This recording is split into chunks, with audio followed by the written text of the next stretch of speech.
Welcome everyone to Recovery Rockstars. So excited that you're tuning in. My name is Melinda White. I am a person in long-term recovery. What that means to me is that I haven't had to use a mood or a mind-altering substance since December 28, 2011. It is such a blessing to have a lifestyle of recovery, and especially to have connections with people who have gone before me and who have shown me the way, and to have the privilege and the blessing of helping others who are looking to navigate their path to recovery. I am extremely excited to be doing this show. I have a fantastic guest that I'll introduce shortly, but as I often do, I would like to put in a plug for Narcan, known as naloxone. And Narcan, these are the overdose kits.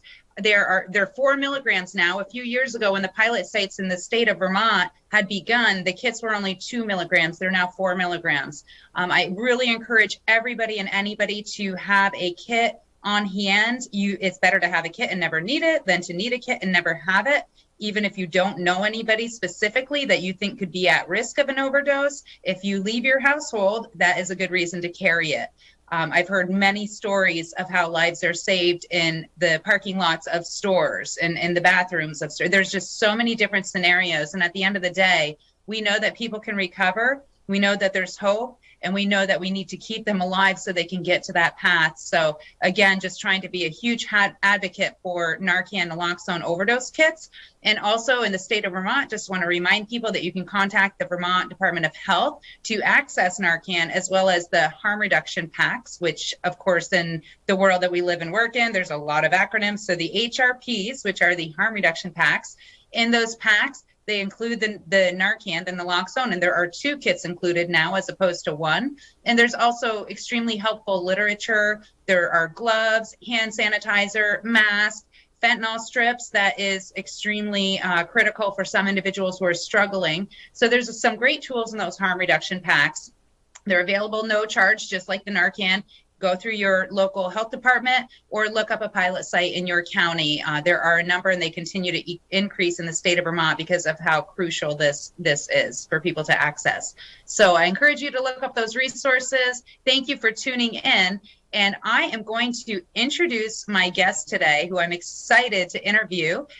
Jim and I actually work for the same organization, which is awesome. And he is in a different state than I am, which is even more awesome because I get to learn about what the view is from his state and his area. And being a person in recovery who is willing to share his recovery journey with us is such a gift. So I would like to welcome Jim to the show. Welcome, Jim. Hi, Melinda. How are you? Doing great, Jim. Thank you so much for joining us. I know I told you before the show, I'm so excited for this. So I thank you for giving me the opportunity to talk to you and just learn a little bit more about you. Are you comfortable telling me a little bit about what did your life look like as a youngster? Tell me a little bit about Jim. My life as a youngster, I had a lot of fear of pretty much everything. When I was younger, they didn't have the label of ADHD. I just was hyperactive or a constantly moving child. Didn't sit still. I use the expression that kids are cruel. I was the one that they were cruel to.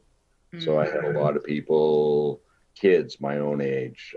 My sanctuary was in my home, and my home had a little bit of craziness to it, but the outside was where I had all the fear of other kids, fear of a lot of things. And I don't really remember my childhood that much, but I do remember being chased and being a lot of things happening that I remember, but I probably, try to block out. Yeah. I can identify with that for sure. And it's interesting too, because I love how I'm hearing you say the fear part. I think that oftentimes it takes us a good amount in our journey to recognize that some of the things that we were maybe angry or sad about, or what it might be, that fear is such a core reason for people to be uncomfortable and being able to identify it as fear. So what did your life look like when you first kind of had substances of any kind on your radar? What did that look like? Well, when I was 13 years old, I had a real bad accident and I broke all three bones in my left leg, and it never healed properly. So I had what was a physical deformity and the perceived mental deformity. It was a perfect storm for alcohol. And I am the youngest of two children, and I always looked up to my brother. And I come from an Italian family. I was always fetching beer for my father and other family members. And one day I asked my dad if I could have a sip. And I have no idea how old I was when I had my first sip of beer, but my first drunk was actually New Year's Eve, 1974. My birthday happens to be December 30th, 2 days after your sobriety date. Oh, wow. So awesome. So I had always a very good reason to party Thanksgiving, Christmas, my birthday, and New Year's. And it was a New Year's Eve party that my brother was having. And I was 14 at the time, and I was at home with him. My folks were out at a New Year's Eve party, and there was a keg there. And that was my first introduction to alcohol, was a keg party. And I proceeded to get totally trashed. So I'm curious to ask you too, what was your feeling when you did have that first drink? Was it that you loved the taste, hated the taste, the fact, what stood out the most to you? I was the jolly joker. I was the comedian. I felt that if I could make you laugh and smile, you wouldn't tell me to get lost or chase me or do anything like that. So I developed a gift of gab, that I felt that if I could make you laugh and smile, you'd let me hang out with you. And I would find a group of people that I could hang out with until somebody got to know me, or I felt I'd worn out my welcome, and I'd run and I'd find another group of people and I'd do it all over again. It's interesting to hear you say that too, because I've learned. Last night I was actually communicating with a gentleman in the building I live in who's 84 years old and has been in recovery for many, many years, and was talking about, with him, it was beer because he loved the taste. Even if there wasn't alcohol in it, he just loved the taste. And for me, I never was a huge, there were some, some liquors or alcohols I liked the taste, but at the end of the day, it wasn't about the taste, for me. And when I'd met the first person in my life who said they didn't drink, and I asked why, and they said they don't like the taste. And I thought, at that time, well, it's not about the taste. I can't believe you're not drinking. Like, I had never met anybody like that. So it's interesting, the feeling that we get. And when you say like, well, the gift of gab, and then you find that your personality and humor is a good deterrent from people wanting to be cruel. I can identify with that. Yeah. And I did like the effect. What I realize now is that I drank a drug because I didn't want to feel. I didn't want to feel the pain, the physical and emotional pain of everything that I had been through up until that time. And as I've heard many for quite a while, alcohol worked till it didn't work. Right. So let's talk a little bit about that. What a great segue. So you had your introduction to alcohol and substances, and we, see that it definitely served a purpose. Not that it was necessarily the healthiest of purposes, but it served a purpose, and it was serving you well for a length of time. What did it look like when it started maybe occurring to you that it's a useful tool, but it's also might be creating some problems in your life? I never really looked at it that it was creating problems in my life, because I had heard so many things from so many people about life was going to pass me by, that I wasn't going to amount to anything. I was believing it. So I didn't really have any high aspirations about going anywhere. And I was doing what I would consider menial jobs. At the end of my drinking, or a part of my drinking, I was a cab driver. I worked in a machine shop. Nothing against those careers, but that's not what I wanted to do with my life. I settled. Right.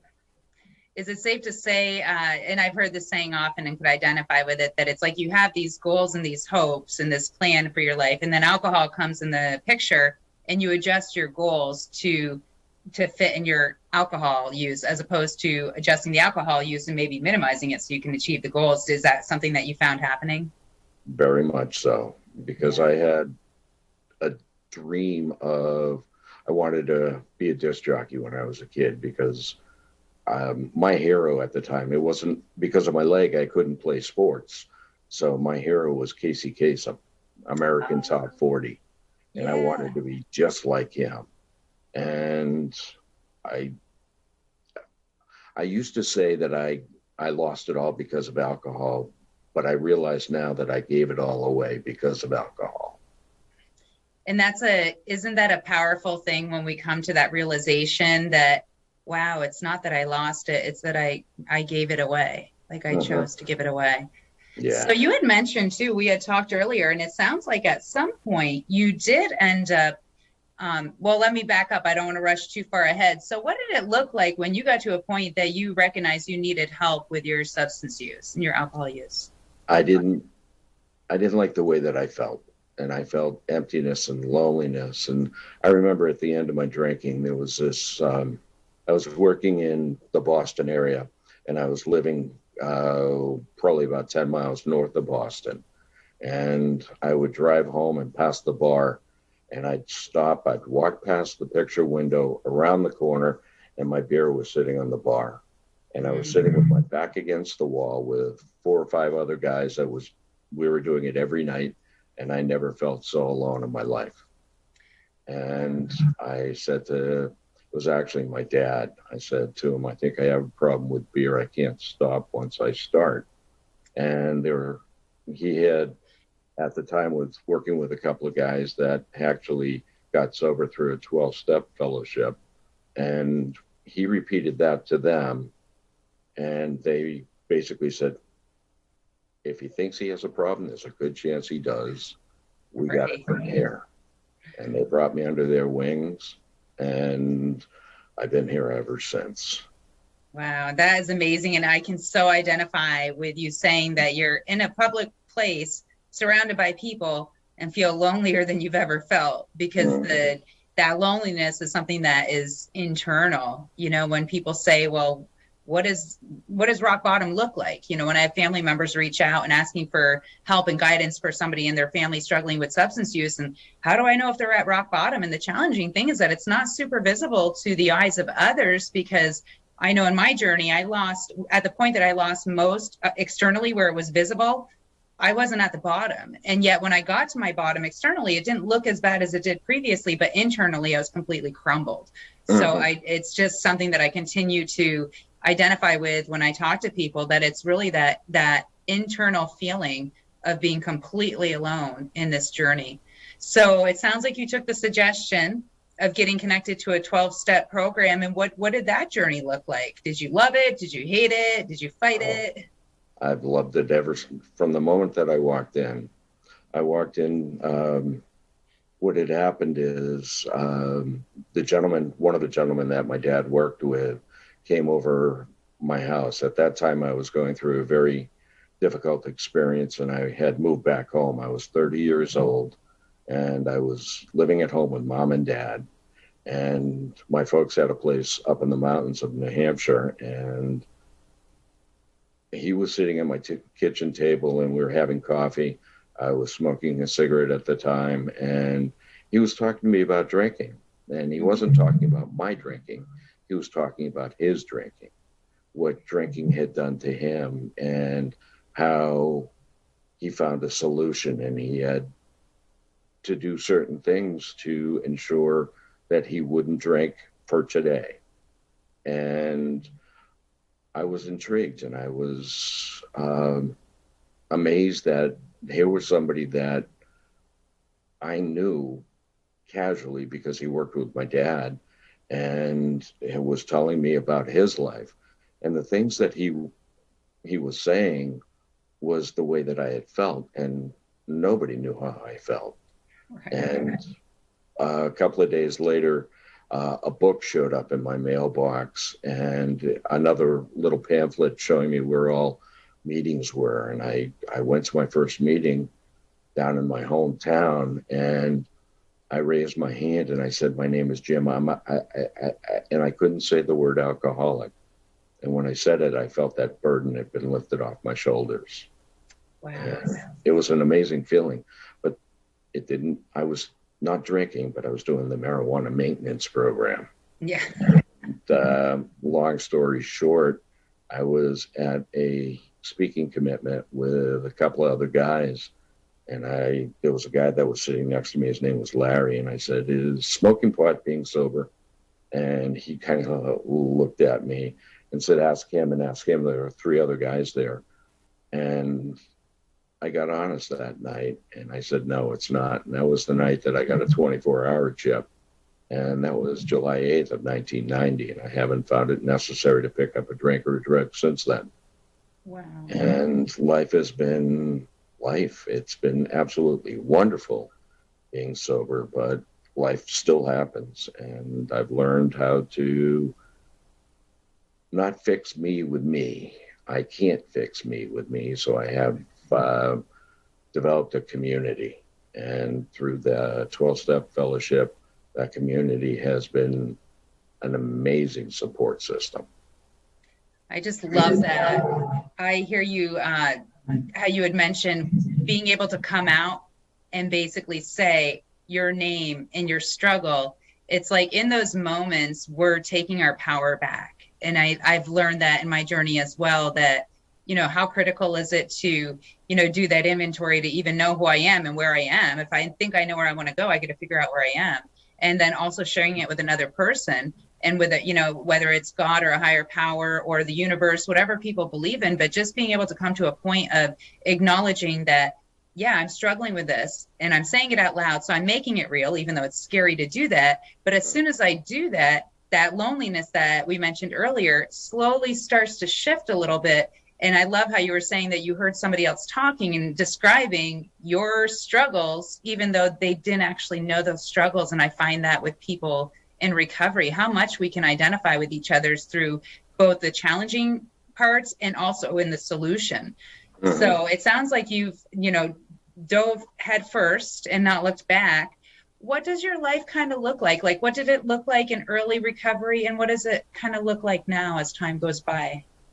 In early recovery, my thoughts were then that, as I was saying about my drinking, I would hang out with groups of people till I felt I'd worn out my welcome or somebody got to know me, because I wouldn't let you get this far because I didn't like me. I figured you wouldn't like me. Right. And I felt that was what I was going to do with AA. I would hang out until somebody got to know me or I'd worn out my welcome. And I found a group of people that had the same issue or whatever it is, whatever people want to call it, alcoholism. And we hung out together and I did a lot of things with a lot of people that I wanted to do them with. Where when I was drinking, I did a lot of things that I didn't want to do with people I didn't want to do them with. And I had the opportunity to do a lot of crazy things like long distance bike rides, sober softball games, fishing, sober cruises out of Boston, dances, and it was just amazing. And I had fun. The 12-step fellowship, I was there for the fellowship. And it took me a long time before I started to do the work to understand my character defects, the underlying causes of my drinking. Mm-hmm. And when I was finally ready to do it, I did it. And I'm so grateful I did. I love that you're talking about the stuff that you did as well with others. When you're new in recovery and the only way we know to exist is with substances of some sort. And then all of a sudden, how do we live? How do we socialize? Like, how is life ever going to be fun again if I can't use this crutch? And yet I had similar experiences where I got connected with a group of people in recovery and we went on cruises and also had sports games and cookouts and all those things. And how great was it that people who had been doing that for so long would get me to go, because if there was tons of fear, like, oh my gosh, I can't go where there's tons of people. I don't even know who I am yet. I don't know how to act, like all this social anxiety, despite, being a social butterfly back in the day, and yet having the opportunity to make connections with people on that level. It's just, I believe that's such a huge piece of what helps us recover and stay in recovery, is having those connections. We've heard so many different sayings and cliches and blah, blah, blah about, the opposite of addiction is recovery, or it's this and that. And the more recent one that we hear often is it's connection. And I really do believe that connection helps us to not feel alone and be able to start looking at those changes, and also realize, I don't know if this is how you feel, but I know for me, whether it was alcohol or drugs or food or money or work or whatever it is, that those were all the symptoms. And that's what I would focus on in the beginning, and I couldn't stay successful in my recovery. But when I was able to change the wording around that I'm powerless over my thinking instead of just my drinking, then I'm starting to get to the root. Because today in life, I don't necessarily have a drug and alcohol problem, but I am wired with a thinking problem. And that's where, people will say, well, why do you still need to go to meetings almost 10 years in? And why do you still need to go to counseling or do this and that? And it's like, because it's worked and I don't want to stop what's working. How do you feel about what do you have in your life, in your practice, that helps you kind of stay connected and maintain your recovery? What does your life look like? My life is pretty full. I am blessed to work in the treatment field, and I see what early recovery is all about. And I don't want to do it again. So what I say to the people that I work with is that they help me more than I could ever help them. Yeah. And I love what I do. And I used to work in the high-tech field, and I worked there for many, many years. And I went from a career to a calling. And I believe that I can give back and help people navigate onto their pathway of recovery, whatever that pathway is. But I have the ability to help them understand that there is another side of alcoholism and addiction. And I'm so blessed to be able to do that. And going back to what you were saying about the thinking problem, my big thing is I'm my first thought's not my responsibility. My first action is. So I don't beat myself up if I think of a drink. I'm an alcoholic. That's going to be my norm for the rest of my life. But I don't have to act on that. Right. Right. And I love that you say that too, because I know that it can be challenging sometimes with those thoughts that come in our mind and maybe old memories and flashbacks. We're human, and we don't, sometimes I think we are very good at pushing memories in the back of our brain. And eventually I think over time that, things do continue to surface, the stuff that's happened in the past. But I also believe that there's a plan on when and why something might surface in a given time. And something that I've learned is in my recovery, when I'm getting reminded of something that was really painful from the past and having to work through it again in that moment, it seems like almost always shortly after I am faced with an individual seeking help who is going through that similar thing. And it's like, that's why I needed to go through it. That's why I needed to suffer and recover, because that's the most valuable thing I can do to help others, is not to try to tell them what to do, because I don't know what the master plan is for each person, what their journey looks like. But when I hear them describing, like, I'm going through this, and this, it's like, yeah, I remember that too. And here's what I learned from going through it. And here's what my sponsor and my friends and other people, just making those connections are so helpful for the people that are struggling. So you said that you work in the treatment world. What does that look like? It is emotionally rewarding. It is what I like to say is that my desire is to go into work and hear the clicking sound where somebody says, I get it. And my job is to help them build and maintain on that foundation. And to see the light come back in somebody's eyes is just truly amazing. I wouldn't want it any other way. I can so identify with that. And I know in the beginning of this interview, I had mentioned that we work together. So would you like to tell me a little bit about, where it is that you work in location as well and kind of what your role is there? I work at the Phoenix House in Dublin, New Hampshire, and it is a wonderful setting. We have 13 acres and 5 buildings, and um, we have a fantastic chef that prepares awesome meals. And what I do is I'm recovery support staff. So I interact with the patients all the time, from the moment that I get in to the moment that I leave. I run groups. I make sure that it's about their recovery, what they need to be as comfortable as possible on their pathway to recovery.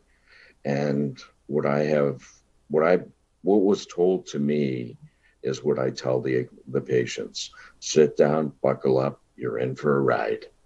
Because early recovery, the emotions go up and down and up and down. And I didn't know whether I was coming or going, up or down, in or out. And I just had to buckle up. And I let the patients know the same thing, that it's okay. Everything will be okay. As long as there's no drugs and alcohol involved, we are a success. I love that. I feel like that's what I've heard for so long as well, is that there's nothing that you can't get through in life so long as you just don't pick up. And if there's a name for it, somebody else has done it or been through it. So as much as our disease tells us that we're terminally unique, we really aren't. So, Jim, I wish the show was hours, honestly, because I feel like I could sit here and talk to you forever. But we are running out of time. And I just want to ask you if there's any kind of nugget, a one-liner or a mantra, anything that you'd like to share with people watching, what would that be? I can't fix me with me. I need a community. I have a sponsor who has a sponsor. And before the pandemic, I was doing a lot of meetings, and people understand this crazy mind.